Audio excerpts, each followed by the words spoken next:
Prodancast, papo com especialista, o podcast da Prodan que vai trazer atualização e inovação para a sua carreira. Bom dia, boa tarde, boa noite, eu sou a Aline Teixeira e no Papo com o Especialista de hoje nós vamos falar sobre a segurança psicológica. E para bater esse papo comigo eu estou aqui com Daniel Portillo, Daniel que já é conhecido. Se você já ouviu o nosso primeiro Papo com o Especialista, que foi com o Daniel, que a gente falava sobre cultura organizacional, você vai saber quem ele é. Se não, volte umas casinhas e assista. E o Daniel, ele é estrategista em desenvolvimento organizacional, tem experiência de 13 anos e nos principais projetos que ele atuou com grandes empresas como Banco do Brasil, Reclame Aqui, Nestlé, Neoenergia, MRV, enfim, várias empresas. E há 2 anos ele fundou a Arte do Caminho, que é uma consultoria especializada em processo de aprendizado. E hoje ele está aqui na Prodan, então ele é conhecido da casa. E no nosso primeiro podcast, Daniel, a gente conversou um pouquinho sobre cultura organizacional, né? E você também falou um pouquinho sobre a segurança psicológica. Só que você falou assim, não, esse é um papo para um próximo podcast, porque tem assunto. Então, como nós sabemos que o Daniel tem muito conhecimento, trouxemos ele de novo e eu queria agradecer, Daniel, por você ter aceitado novamente o convite. Eu tenho certeza que daqui vão sair outros podcasts, né, para as próximas. Obrigado por você ter vindo hoje. Vou falar com você que eu gostei. Bom dia, boa tarde, boa noite. Que a gente não sabe a hora que a pessoa está vindo. E é um privilégio estar aqui com vocês, trocando mais uma vez. De fato, esse é um tema essencial quando a gente fala de processos de aprendizagem e cultura.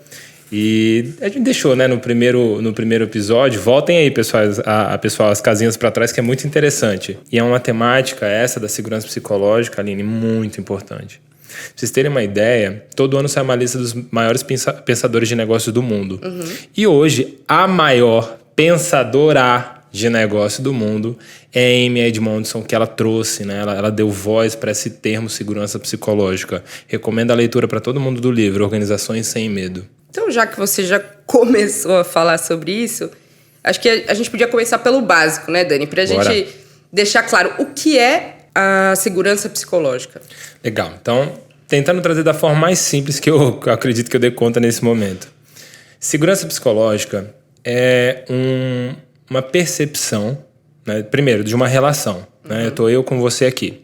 Ou eu dentro da empresa, eu no ambiente de trabalho, eu com a minha equipe, eu com o meu chefe. E é esse sentimento, essa percepção de que eu posso ser autêntico. De que eu posso trazer os meus sofrimentos, as minhas dores. Eu posso ser quem eu sou. Certo. Mas é justamente esse lugar de entender que eu tenho pontos positivos e pontos que precisam ser desenvolvidos. Uhum. Tem questões minhas que eu não conheço. Eu vou acertar, vou errar e tá tudo bem. Uhum. É esse lugar seguro que, independente de eu ter só sucesso ou só mostrar as minhas qualidades, o outro não vai embora.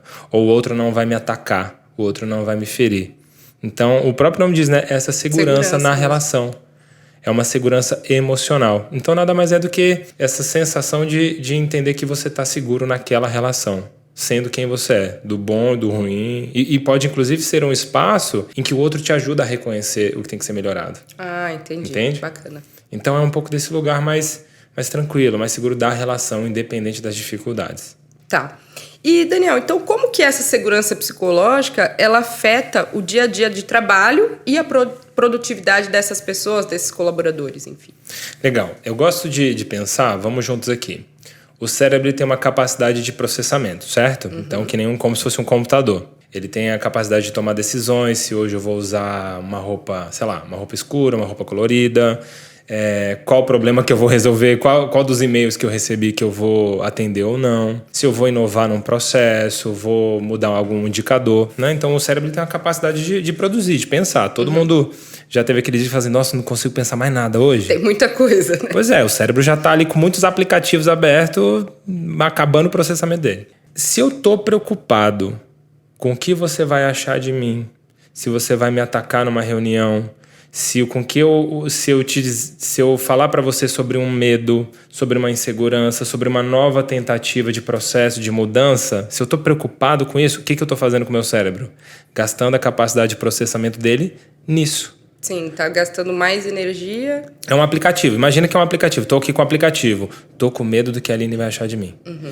Aí eu começo a gastar mais do meu cérebro. Uhum. Não, então eu vou falar a palavra certa, não vou dar um feedback para ela, não posso expor um medo. Mas olha a quantidade de coisa do meu cérebro que eu tô gastando, criando. Eu tô inovando, isso é inovação, né? Tô inovando numa história que ela nem é real com medo de você. Isso vai afetar a produtividade. Por quê? Em vez de focar em experimentar algo novo, e aí olha que legal, já vou fazer um gancho com ágil. Quem tá tentando aí, pessoal, botar ágil para rodar, sem segurança psicológica, vai demorar muito mais. Porque o ágil, qual que é o princípio dele? Vamos errar rápido. Vamos colher feedback rápido. Se eu tenho medo de errar, como é que roda o ágil? Sim. Percebe? Então, a falta de segurança psicológica, ela afeta a nossa possibilidade de inovar, de transformar, de focar no que precisa ser conversado. Estamos com um problema. Como é que resolve? Sei lá, não sei. Tô com medo. Vamos focar nisso e vamos experimentar. Isso. E se eu errar? Você vai me atacar? Você vai me acusar? Você vai falar que eu sou o culpado? Ou é um espaço seguro para eu errar? Você vai falar, pô, Dan, errou. E eu vou falar, putz, Aline, errei mesmo. E tá tudo bem. Então vamos essa segurança tem que ser em pares, né? Tipo, para você sentir, o ambiente tem que estar nessa mesma vibração, vamos dizer assim. Exato. Então, esse que é a grande sacada. Eu tenho uma sensação que o ambiente em que eu trabalho, em que eu faço parte, essa tribo, né? Esse grupo, ele é seguro para eu experimentar, eu aprender, eu inovar, eu falar que eu não dou conta. E isso afeta a produtividade. Porque eu tenho um problema, que teoricamente eu sou o técnico que tem que resolver. E se eu não souber resolver? Eu posso levantar a mão e pedir ajuda e falar, galera, não sei, ou a minha imagem vai ser afetada. E na hora que a minha imagem é afetada, tem risco ao meu emprego, ou você vai gostar menos de mim. Percebe? Esses medos vão afetar a produtividade. E eu tô gastando energia mais preocupado em moldar os meus comportamentos, o que eu falo, o que eu deixo de fazer, pensando no que você vai achar, do que o outro vai achar, do que o chefe vai achar, do que uma outra área vai achar. Ao invés de estar experimentando, tentando resolver o BO. Entendi. Entende? Aí a produtividade vai pro ralo, né? E eu tô gastando meu cérebro nessas fantasias. Percebe? E aí, como é que eu produzo? Eu tenho... Vamos supor que a gente tá trabalhando junto e tem uma demanda que você depende de mim. Aí você me manda um e-mail. Dan, preciso que você preencha o relatório tal, com o indicador tal para eu despachar aqui. Putz, eu não tenho essa informação pra Aline. Aí que eu tenho medo de te falar isso, o que eu vou fazer? Eu vou procurar uma outra pessoa para ver se ela pode me ajudar, para ir descobrir, aí eu vou estudar um pouquinho e ver se agora eu tenho a capacidade. Olha o tempo que eu vou gastando para te responder. Não era muito mais falar, Aline, não isso consigo. Eu não sei. Cara, não consigo te ajudar, procura uma outra pessoa. Fala, pô, Dan, beleza, obrigado, vamos junto. Vem comigo para você aprender? Vamos embora, resolvemos. Então, quando as pessoas confiam umas nas outras, ao ponto de ter as famosas discussões de trabalho, né? Ou DR. Vamos discutir a nossa relação de trabalho? O que está funcionando, o que não está? Posso te dar um feedback? Vamos alinhar? Se eu não tenho medo de fazer isso, ganha tempo. Certo. Isso não é só teoria. Eu já escutei isso na prática, sabe? Tem uma empresa que eu atendi esse ano, num programa de desenvolvimento, e ela é uma empresa do segmento de mineração e tal. E aí uma gestora falou, Dan, depois que a gente praticou feedback, a gente teve um módulo contigo de segurança psicológica e eu tive coragem de conversar com uma outra pessoa, ficou muito mais leve e eu ganhei tempo. Porque agora a gente senta, resolve, já alinha o que cada um vai fazer, pede desculpa logo, vê o que dá, o que não dá e vão para cima. Então é muito desse lugar que a segurança psicológica afeta, sendo um combustível para a produtividade ou atrapalhando. Entendi. E tem uma outra linha tênue. Existe um gráfico, então imagina na cabeça de vocês aí quem está escutando. Tem um eixo vertical e horizontal. Se eu não tenho nem segurança psicológica e eu não tenho também um nível de exigência, isso é importante quando a gente fala de produtividade, né, de melhoria, a gente vai para uma zona de apatia. Então eu estou aqui trabalhando com a Aline, ela não me cobra, ela não me dá feedback, ela não me orienta. E ao mesmo tempo a gente nem conversa, né? A gente não tem uma relação para falar sobre isso. Então fica cada um na sua. A gente não constrói uma relação. A gente aí não faz constrói só aquilo um vínculo. Que tem que ser feito, né? Ou às vezes nem aquilo. Não tem vínculo. Fica chato, fica apático, fica morno, fica chato, sabe? Fica... Xoxo. Xoxo, adorei. Excelente palavra, xoxo. Se eu tenho muita segurança psicológica, ou seja, na minha relação com você, eu tenho espaço para falar das minhas dúvidas, das minhas dificuldades, que eu não estou dando conta, é importante. Mas e aí, o que eu vou fazer com isso? Boa pergunta. Né? Entendeu? Pô, Dan, entendi que você tem dificuldade aqui com a planilha de Excel. E aí? E agora? Não, mas eu sei que eu errei de novo, desculpa. E que bom que tem esse espaço, né? Poxa, você supor que você é minha chefe ou minha pá. Pô, tô tentando aqui, entendi, Dan. E aí? Ou seja, é importante ter exigência também. Sim. Legal, Dante, entendi que você não está conseguindo mexer com Excel, com software, isso, né? Mas está correndo atrás de um curso, como é que eu posso te ajudar? Você já buscou outra pessoa da área para você aprender? Porque tem prazo. Né? Você trabalha aqui, você tem a atividade que você tem que entregar. Porque o que a gente não pode usar, pelo que eu entendi, assim, como uma desculpa de tipo, eu não fiz isso porque eu não sei, aí eu tenho essa liberdade de falar pra você, pô, Dani, eu não sei fazer isso e também não corro atrás. Então não pode se usar como desculpa. Beleza, nós temos esse espaço, mas também eu vou atrás desse conhecimento, eu vou ver como que eu vou fazer isso, ou até, às vezes, você pode me ajudar. Isso, né? Perfeito. Porque tem esse negócio, não, eu quero ter segurança psicológica. Você tá me cobrando, você tá rompendo a segurança psicológica. Não é isso. Segurança psicológica, pelo contrário, é a coragem da gente ter esses debates, essas conversas difíceis. E esse equilíbrio é essencial, da exigência, do prazo, da meta, do desenvolvimento, das entregas, mas um espaço seguro para as pessoas poderem falar quando estão com medo, quando não sabem, quando precisam de ajuda. Legal. Se eu tenho só a exigência, que é muito clássico nas culturas organizacionais, aí eu vou para um nível de estresse, de burnout e tal. É um equilíbrio, sabe? Dan, qual que é o percentual? Cada empresa tem que achar o teu, tem que achar esse tempero, cada líder tem que ter a sensibilidade, cada time tem que ter essa sensibilidade de entender como calibrar isso. Tá. E a pergunta que não quer calar, né, senhor? Como que faz pra gente desenvolver essa segurança psicológica? Excelente. Vamos fazer um paralelo com o nosso podcast aqui? Boa, bora. Vamos supor que a gente foi lá, teve o nosso primeiro capítulo, primeiro papo com o especialista. Número 1. Número 1, assim, abrindo a porteira, né? Você já tinha conversado comigo? Não. Quem é esse Dan que tá aqui falando de cultura? Ai, meu Deus, vai que ele fala uma besteira. Como é que vai ficar essa relação? Então veja que você precisou passar por um medinho comigo no primeiro podcast, a gente não se conhecia, o que ele vai falar, será que ele é arrogante, será que ele não é, será que ele vai me respeitar? Como é que é isso, né? Essa nossa relação aqui de ter esse papo. Deu um medinho, e eu também, não conheço a Aline, como será que ela vai tentar me falar alguma coisa, saia justa, tal. Ou seja, para desenvolver segurança psicológica, a gente tem que passar pelo medo. É muito interessante que as pessoas ficam assim, quando eu tiver confiança ou quando a empresa construir um espaço de segurança psicológica, eu vou me abrir. Sabe aquela coisa? Como é que você aprende a dirigir? Dirigindo. Sim. Né? Como é que você desenvolve inteligência emocional? Passando por dificuldades emocionais e trabalhando isso com especialistas te apoiando, enfim, estudo, conhecimento, autoconhecimento e tal. Desenvolver segurança psicológica não é quando tá tudo bom, maravilhoso, incrível. Ai, tá incrível, você entrega, você, trabalha super bem. Não. É na hora do BO mesmo, é na hora que deu ruim, é na hora que eu tô com raiva, chateado, magoado e preciso te dar um feedback. Porque quando tá tudo bem, né? Não tem muita... E às vezes isso chama-se até de harmonia artificial, sabe? A gente tá bem, a gente trabalha junto, a gente é amigo, tá tudo bem. Mas ninguém tem coragem de dar um feedback pro outro na cara, assim, falar, cara, isso aqui que você tá fazendo não é legal, é contra um valor nosso da empresa, tá me magoando, tá me prejudicando. Sustentar essas conversas difíceis e a relação sobreviver a isso fortalece a segurança psicológica, sabe? Então tem isso, né, que você falou. Às vezes eu vou lá, te dou esse feedback e você pode entender de uma maneira completamente, sei lá, distorcida ou ficar com raiva e falar, a Aline foi lá e me falou tal coisa, que absurdo, não sei o que. Pode acontecer claro. Também. Todo mundo tem que estar nessa harmonia, aí no caso real, né? E como é que a gente vai entrar numa harmonia real sem debater, sem conversar, né? Então, aí eu já tô até mudando um pouco a teoria, mas... Segundo a Gallup, o principal fator para as pessoas se engajarem não é palestra motivacional, viu, galera? Economiza grana aí. É eu saber o que é esperado de mim no trabalho. Tá. O que é esperado de mim hoje, nesse momento, agora? A gente vai ter que conversar. E vai ter coisas que eu vou esperar, que você vai esperar de mim que eu não posso te entregar. Que eu não sei, que eu tenho medo, que eu não dou conta. Se a gente não conversa, como é que eu vou saber o que é esperado? O óbvio tem que ser dito. E às vezes o óbvio dói ser dito. Sim. Sabe? Muitas vezes. Eu preciso ter os recursos necessários para trabalhar. Quais são esses recursos? As pessoas não têm bola de cristal. E tem recurso que vai dar e tem recurso que não vai dar. E a gente vai ter que negociar e lidar com essas frustrações e chegar num bem bolado para trabalhar. Então são conversas difíceis, sabe? É importante ter alguém que fale da minha carreira. Dependendo da empresa que você faz parte, a empresa pode ou não pode te dar esse seu sonho. E aí você vai ter que fazer escolhas.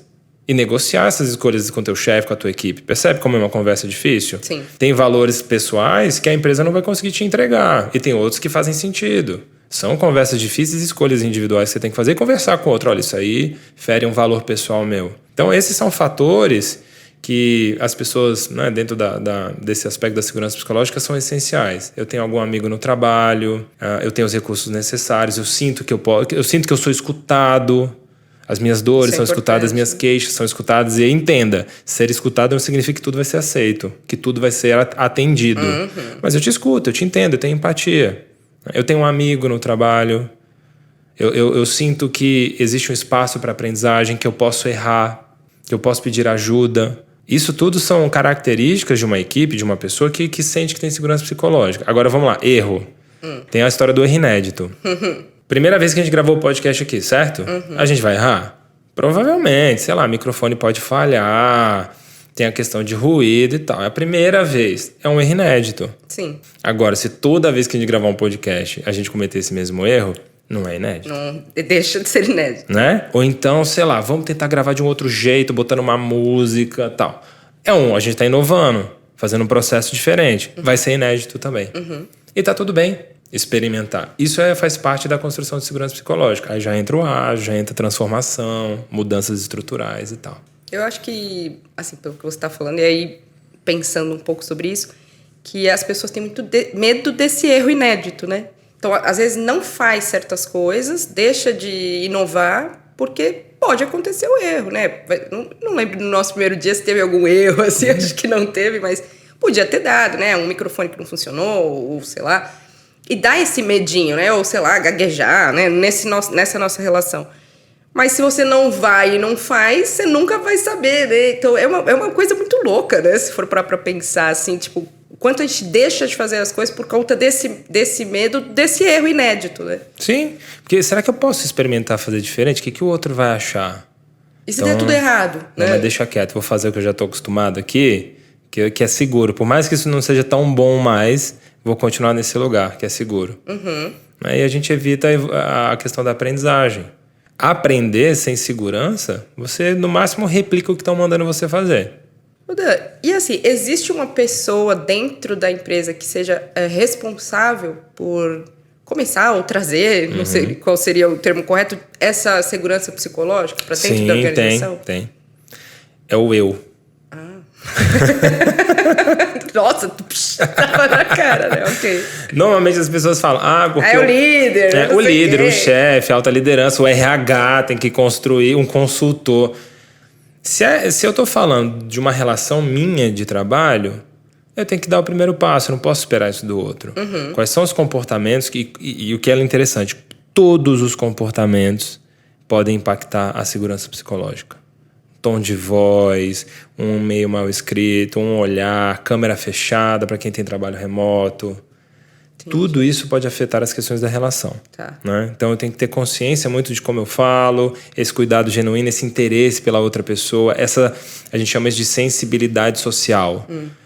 Se eu tô aqui debatendo contigo um problemão de trabalho. Cara, tô vendo que você não tá bem. A gente sabe quando o outro não tá tão bem assim. Então Aline, tô vendo que hoje você tá um pouco diferente, quer conversar, precisa de algum apoio. Essa sensibilidade, ela é essencial, né? E o que faz com que o outro seja escutado, se sinta escutado também, né? Então, já que é a minha relação com o outro, como é que eu posso terceirizar isso para alguém? Não tem como. O máximo que eu posso ter é um apoio, uma ajuda, uma mentoria, uma instrução de como ter conversas difíceis. Aí tem técnica, né? De fazer perguntas, de como usar um negócio chamado suavizadores na fala. Existe técnica de conversa, de negociação que você pode utilizar. Uma habilidade, né? Certo. Mas no contexto emocional, todo mundo tem que participar. Agora, é claro, né? Falando de grupo, se um sozinho tenta, sendo vulnerável, se abrindo, falando que tá com medo, pedindo ajuda, e o resto se fecha, não vem junto construindo, essa pessoa vai sofrer muito. Com certeza. Muito. Agora, se a gente entende a importância disso, que vai ser bom para mim e para você na nossa relação de trabalho, e vamos construir isso junto, aí a gente constrói uma cultura de segurança psicológica. Por isso que o primeiro já foi de cultura, tudo é cultura. No fundo, tudo é cultura. É um hábito de nos preocuparmos com isso, né? De construir esse cuidado com o outro. Então todos são responsáveis de alguma forma. E é importante, né, a gente frisar isso que, no fundo, somos todos seres humanos, né? Opa! Beleza, a gente tá aqui, tá trabalhando, tá fazendo, né, o que precisa ser feito, só que a gente não pode esquecer do que tem por trás de tudo isso, né? Como você falou, às vezes a pessoa não tá bem naquele dia, e às vezes a gente vê, né, muitas vezes, e não fala nada, deixa passar batido, né? Porque, se eu for falar, eu não sei também. Enfim, então ter essa empatia mesmo, né? De olhar que, todo mundo tem uma vida pessoal fora do trabalho, que às vezes naquele dia a pessoa tá com alguma questão, algum problema, enfim. E não esquecer dessas relações, né? Isso que eu acho importante a gente frisar. Que existem as relações interpessoais e continuam sendo pessoas dentro do trabalho ou fora dele. Sim. Falando de empresa, são só relações interpessoais. Só isso. Não Toda tem área outra... depende de uma outra, que depende de alguém, que depende... Não tem outra possibilidade. Ou é um espaço... cara fechado a falar com o pessoal. Ou é um espaço de coworking, né? Olha, tem algumas empresas que parecem espaços de coworking, cada um vai lá, faz o teu e sai fora. E é um ambiente apático, né? É um ambiente solitário. Mas quando a gente fala de equipe, de grupo... essa é uma pensadora maravilhosa, eu gosto de citar o nome dela para as pessoas conhecerem que ela não é tão famosa, que é a Fela Moscovici, uma italiana incrível. Ela fala que o que faz uma equipe ser de alto desempenho mesmo é a importância emocional, esse vínculo. Eu me preocupar de verdade com o outro. Não ser uma coisa fake, não é né? técnico, Tipo assim. não é a parte da tarefa e fazer a tarefa com eficiência. É o vínculo, né? Então, dentro desse contexto da construção e da responsabilidade... Todo mundo tem o direito, tem a possibilidade de apoiar na construção desse vínculo. Eu já escutei assim em treinamento, enfim. Dan, mas eu tenho medo de, sei lá, a Aline não tá bem, o fulano não tá bem, de eu me meter na vida do outro. Isso, nesse sentido que eu também falei. Primeiro, não tem segurança psicológica. Percebe? E aí a bola de neve. Como é que eu não tenho confiança contigo de falar, pô, Aline, tá precisando de ajuda? É isso, não é falar, não é julgar o outro, entende? É falar, acho que você tá bem? Precisa de algum apoio? Acabou. Não precisa entrar a fundo se a pessoa não quiser. Só isso. E o outro tem o direito de falar sim, não, talvez, daqui a pouco. Posso te dar um feedback? Esse posso, gente, é milagroso, é tão poderoso. É uma permissão, né? Posso tirar uma dúvida? Posso te dar minha opinião? Isso constrói segurança psicológica. Inclusive, o primeiro passo, eu sinto que a gente não tem segurança psicológica. Vamos falar sobre isso? Bora? Entendeu?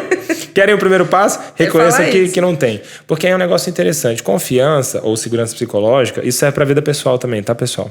Tá, mas peraí. Nessa sua pergunta, vamos, beleza. Vamos se a junto. pessoa... Eu cheguei lá pro meu coleguinha... Olha, eu sinto que a gente não tem segurança psicológica. Posso falar sobre isso? A pessoa, não. Aí, beleza. Acabou, morreu aí. O que eu faço? Dá uma respirada. Lembra das suas intenções com isso. E continua se abrindo. Seja vulnerável. Fulano... sabe como eu me sinto quando você fala isso? Eu me sinto que não existe uma possibilidade de construção de vínculo. Isso faz com que eu me sinta mais apática aqui no trabalho. E eu acredito que a gente tem tanto potencial para entregar junto e construir bem-estar. Não faz sentido para você isso? Legal. De novo, né, até onde eu sei, todos nós somos seres humanos. Quem que não quer um lugar de trabalho com bem-estar? Pois é.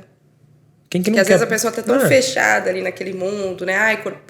O mundo corporativo é assim, né? Então não tem como sair disso. E tem, né? Claro que tem, gente. Quem criou esse modelo foi a gente, né? O pessoal volta lá no primeiro capítulo, vocês vão, é cultura. Mas, e aí é muito interessante, né, Aline, esse papo, né? À toa que ela virou a maior pensadora de negócio.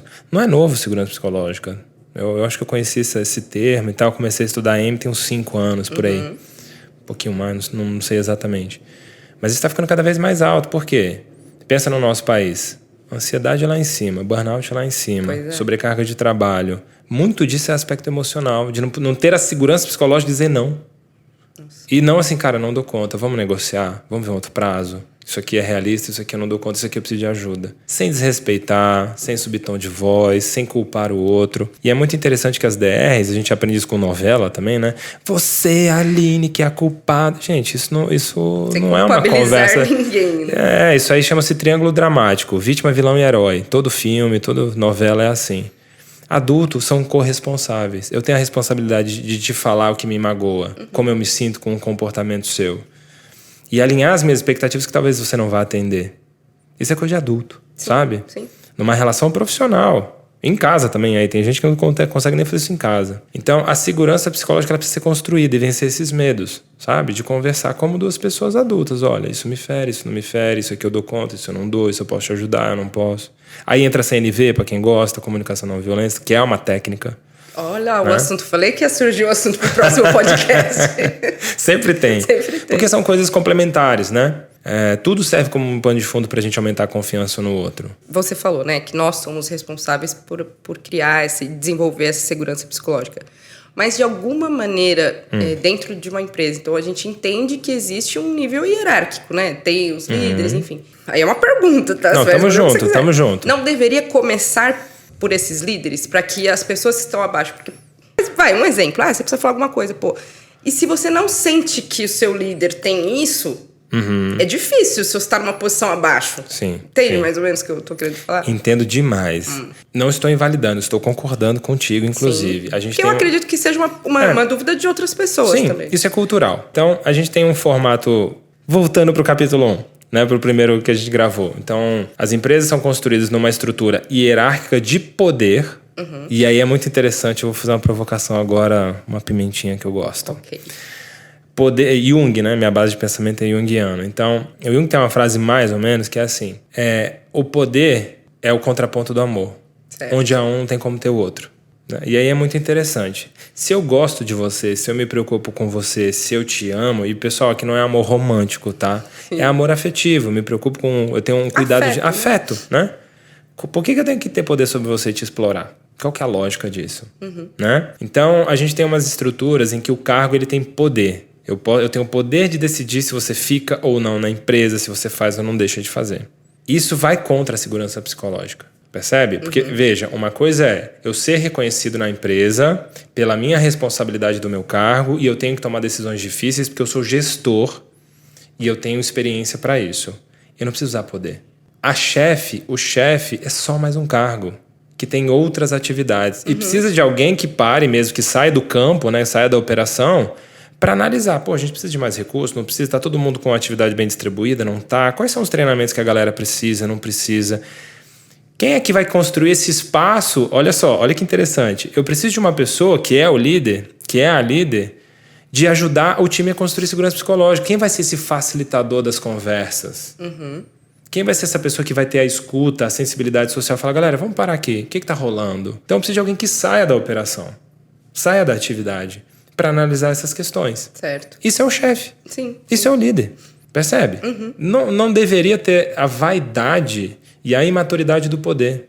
Que é aí que é o que você falou, que é o contra a segurança psicológica. Agora, vamos jogar com o jogo que a gente tem. Já que a gente tem uma cultura organizacional hierárquica de poder, deveria vir de quem tem mais poder.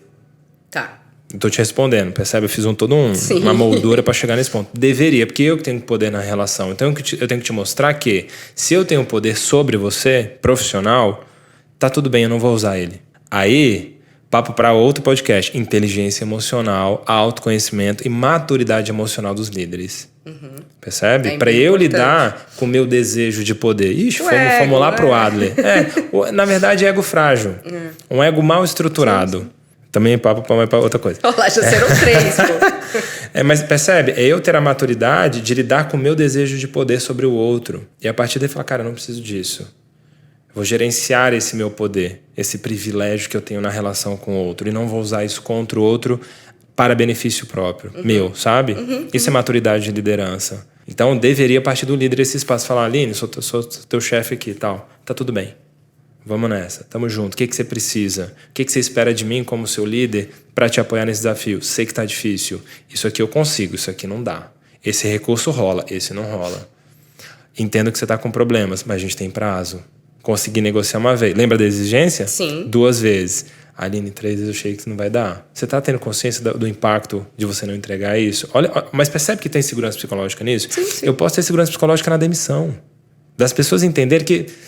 Vamos lá, né? Não tenho nada contra você pessoalmente. Não, às vezes você não cabe nessa empresa, você não tem fit com as demandas que o mercado está exigindo. Até mesmo numa contratação, né? Exato. A pessoa veio no processo seletivo, não entrou. E se tem segurança psicológica, vamos supor que é nós dois de novo, né? Estamos trabalhando junto, você chega, pô, Dan, posso abrir contigo? Cara, tive umas mudanças na minha vida e tal, e sinto que meu espaço aqui acabou, meu ciclo aqui contigo acabou. Putz, Aline, legal, que bom que você me contou. Vamos montar uma estratégia? Você tá bem de grana? Como é que tá? Vamos sentar, vamos fazer uma estratégia para você sair? 3 meses, 1 mês? Olha a segurança psicológica nisso. Muda muita coisa, porque você está falando, tô lembrando, né? Eu já tive uma empresa, né, há uns tempos atrás, eram com 2 amigos meus. E aí ninguém mais queria trabalhar junto e ninguém tinha coragem de falar um pro outro. Então a gente ficou se arrastando ali, sei lá, quase 1 ano. Aí veio a pandemia, enfim. E ninguém tinha coragem de falar por conta desse medo. Pô, mas o que vai falar? Vai achar de mim? Vai acabar a amizade? Isso que... E quando a gente sentou e conversou no maior respeito um com o outro, todo mundo tava pensando a mesma coisa e ninguém falou. Não foi leve depois? Total. Hoje a gente tem amizade, super de boa, às vezes faz trabalho juntos, mas sem aquela obrigação, aquele peso que ficava nas costas, né? Então é muito interessante. Olha o que você trouxe, sem o peso. Hoje não é mais fácil conversar com eles, ter conversas difíceis? Muito melhor. Vocês tiveram que passar pelo medo para construir mais segurança psicológica. Não tem como construir no gostoso, percebe? Você viveu, ó. Você construiu com esses 2 sócios mais segurança psicológica. Legal. Percebe? Teve um team building que eu fiz, isso tem... Ixi, peraí. Gente, eu sou ruim com data, tá? Faz parte. Sei lá, uns 8 anos, 9. E eram 5 sócios. Essas pessoas, eles eram amigos de colégio, ensino médio, assim. De um chamar mãe do de tia. Eu sou de Brasília, lá leste, chama mãe de tia, né? Não, a gente é amigo e tal. Eles tinham 4 empresas.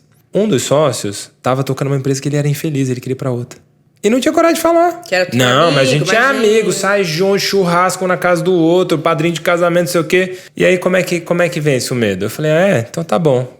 Cada um agora vai dar feedback negativo de propósito. Isso, tá? Não façam em casa, chamem facilitador, me liga. Tá? Eu sei o que eu tô fazendo. Treinei, estudei muito, no final vai ter o arroba lá do coisas, Daniel aí e vocês mandem mensagem pra ele. Não façam isso em casa, tem ó, tô dizendo aqui. E eu falei, então vocês vão dar feedback negativo um pro outro pra todo mundo ouvir. Eram 5, né? Um grupo pequeno.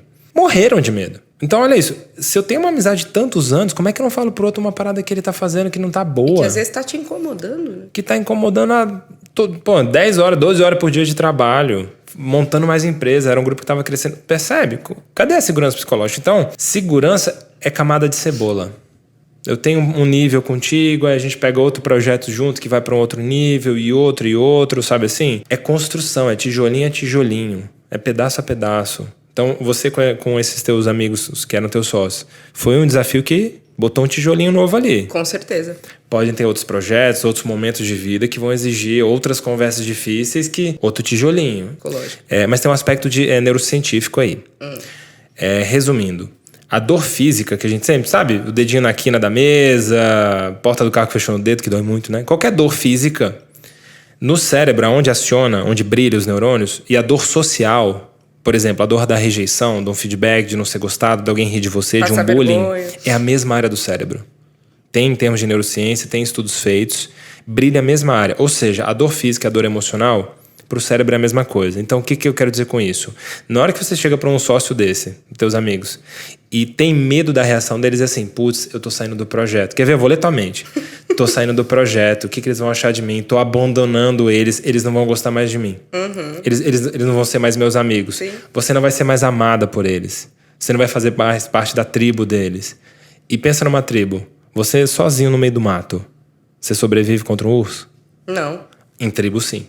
Entende o aspecto evolucionário do nosso cérebro? Então a dor física e a social é a mesma. Nesse momento você vai ter essa conversa difícil, sim. Será que eu vou sobreviver na tribo? Esse é o medo. E aí, por que você falou que fica mais fácil? A gente vai registrar... O nosso cérebro tem memória, certo? Todo mundo aqui que tá ouvindo consegue pensar em coisas que aconteceram na vida, piriri e pororó. Você vai registrando no seu cérebro experiências de que tá tudo bem vencer esse medo. Seu cérebro começa a ver que, opa, sobrevivi a essa conversa difícil. Sobrevive de novo, e de novo, e de novo. Então tá tudo bem falar... um hábito. Bingo.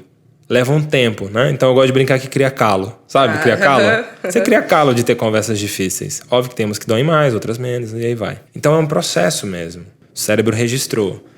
Vai tendo mais. Então, a gente tá chegando ao fim, mas queria que você falasse um pouquinho, assim, rapidamente. Eu me empolgo, né? Eu sei. Por que é importante a gente ter essa segurança psicológica no processo de transformação dentro das organizações? Você já falou um pouco de tudo isso, mas assim, é só para dar aquela fechada mesmo. Legal. Aí. Porque é interessante, né? Em grupo fica muito mais fácil pra gente transformar. Então eu acho legal falar do aspecto organizacional mesmo. E aí vira um ciclo virtuoso. Qualquer mudança, pensa. Se eu tenho medo de que como você vai reagir comigo, como é que eu experimento o erro ou tento fazer diferente? E o mundo obriga que a gente modifique. Sim. Que a gente mude as empresas. Não dá pra uma empresa ser igual há tanto tempo. Não dá. Né? Frase do Jack Welch. A taxa de mudança interna tem que ser igual ou maior que a taxa de mudança externa. Ou o fim estar próximo. Né? Então a gente tem que se adaptar a questões culturais, a questões climáticas, econômicas, de estilo de vida e tudo mais. Né? Ah, Dan, mas tem empresas que não mudam. Óbvio, elas são gigantescas, têm muita gordura financeira e conseguem lidar com isso. Mas a que preço que se paga? Né? Ou então a gente gera resultado... Eu gosto de usar muito uma analogia com o carro. As empresas geram resultado, fazendo 5 com litro, 3 com litro. A gente não pode gerar o mesmo resultado com 15 com litro? Então, a gente tem hoje modelos que doem muito sabe? Se transformar, mudar, mexer em processo, errar, inovar. Inovação não é uma área, é cultura. E se eu tenho a segurança psicológica, fica mais leve esse processo. A gente gasta menos energia mental e emocional. E fica mais ágil o processo de transformação. Seja para mexer num processo, num indicador, numa área, num organograma empresarial, sabe? Qualquer mudança, ela fica mais leve. A segurança psicológica, ela é um aspecto essencial para qualquer transformação organizacional, para qualquer mudança individual, porque é isso. Aline, tô querendo mudar uns hábitos meus. Tá tudo bem contigo? Eu vou chegar um pouco mais cedo no trabalho e tal, vou chegar um pouco mais tarde. Tamo junto, sabe? Sabe aquele bolinho que a gente come no almoço, junto, quando sai pra almoçar aqui do trabalho? Não vou mais comer porque tô querendo mudar alguns hábitos. Você se importa? Eu só vou te acompanhar, tá? Não é falta de educação. Percebe o que eu tô querendo dizer? Sim. Fica muito mais fácil e fica muito mais rápido e mais gostoso, mais leve a gente lidar com mudanças que doem. Então é essencial para qualquer coisa. Por isso que quando eu começo os programas de transformação cultural, eu não gosto de ir assim, galera, vamos mudar aqui a cultura e tal. Não. Vamos construir passo a passo, dentro do possível esse espaço de segurança psicológica, porque é o que você falou, o outro tem que vir. E tem gente que parece que trava nesse processo, tem medo, sabe? Esse medo que você teve. O medo trava, né? É. Por alguns momentos, mas é isso. Por isso que é importante a gente estar tendo esse papo aqui hoje, né? Para construir isso, paciência é uma virtude. Né? Legal. E a gente sair do famoso luta e foge do cérebro. Ou eu tô numa reunião com você, eu te ataco, ou eu saio dela, fujo, ou eu sustento a conversa difícil pra gente construir algo novo, sabe? Fica em cara, Atrite-se. Né? Tem, pra fechar, pessoal, assim, a minha parte aqui, eu queria... Busca aí na internet Roberto Crema. Chama... Se você botar no Google, Roberto Crema, Ninguém Muda Ninguém, vai aparecer pra você um texto dele, que basicamente ele fala: ninguém muda ninguém, mas ninguém muda sozinho. A gente muda nos encontros. Sim. E encontro é atrito. Com tudo que eu tenho para te oferecer de bom e tudo que eu tenho para te oferecer de difícil na relação. E que você seja uma oportunidade para eu poder evoluir junto. Bonito demais, né? Nossa, muito bonito. Tô emocionada aqui. Tô brincando, mas é muito bonito mesmo e muito legal esse podcast. Daí, infelizmente, a gente tá chegando no fim. Mas tenho certeza que você vai voltar, né? Já voltou uma vez, vai voltar outras vezes. Tô na área. E, pessoal, ó... se vocês gostaram desse, tenho certeza que vocês vão gostar do primeiro, que falou sobre cultura, que eu lembro do título, que é Por que a cultura não come a estratégia no café da manhã. Eu sou ousado, tô querendo derrubar o Peter Drucker. Ele tá querendo trocar, mas enfim, a frase... E é muito legal, ele explica bastante. E também é um complemento desse podcast de hoje, assim, né? Pra pessoa entender melhor sobre todos esses assuntos. Obrigada mais uma vez por você ter vindo e vou deixar aqueles minutinhos finais para você deixar suas redes sociais, até mesmo o pessoal que quiser conversar com você, te contratar, enfim, agora é com você. Boa, sempre um privilégio poder trocar um pouquinho, poder compartilhar coisas que eu penso, coisas que eu estudo. E, pessoal, essa parte de redes e tal, eu faço muito para as pessoas que já me conhecem, né? Eu gosto muito desse ciclo virtuoso de troca. Então, para quem quiser aprofundar um pouco nesses temas, eu falo lá no Instagram, o Daniel Portillo, simples assim. Fácil. Então tem vídeo de segurança psicológica, tem de fatores que promovem confiança com base em neurociência, tem ferramenta de produtividade, tem bastante coisa lá e tô super aberto a receber feedback e também o da Arte do Caminho, Arte do Caminho _ Né, no que Instagram. Dá pra, isso, tá. No Instagram que dá pra... Também tem alguns conteúdos lá. No LinkedIn tem a newsletter, que eu escrevo artigos mais profundos para quem tiver a fim de aprofundar em temáticas. Que legal. Tem um lá que eu botei da importância do líder, por exemplo, em processos de aprendizagem, que eu cito segurança psicológica. E é fácil de me encontrar. Tô aqui direto também agora na Prodan. Quem quiser, chega aí. Eu tô na área. Da casa, né? Bom, gente, esse foi mais um Papo com Especialista e até a próxima. Esse foi mais um Prodancast. Não esqueça de curtir e compartilhar.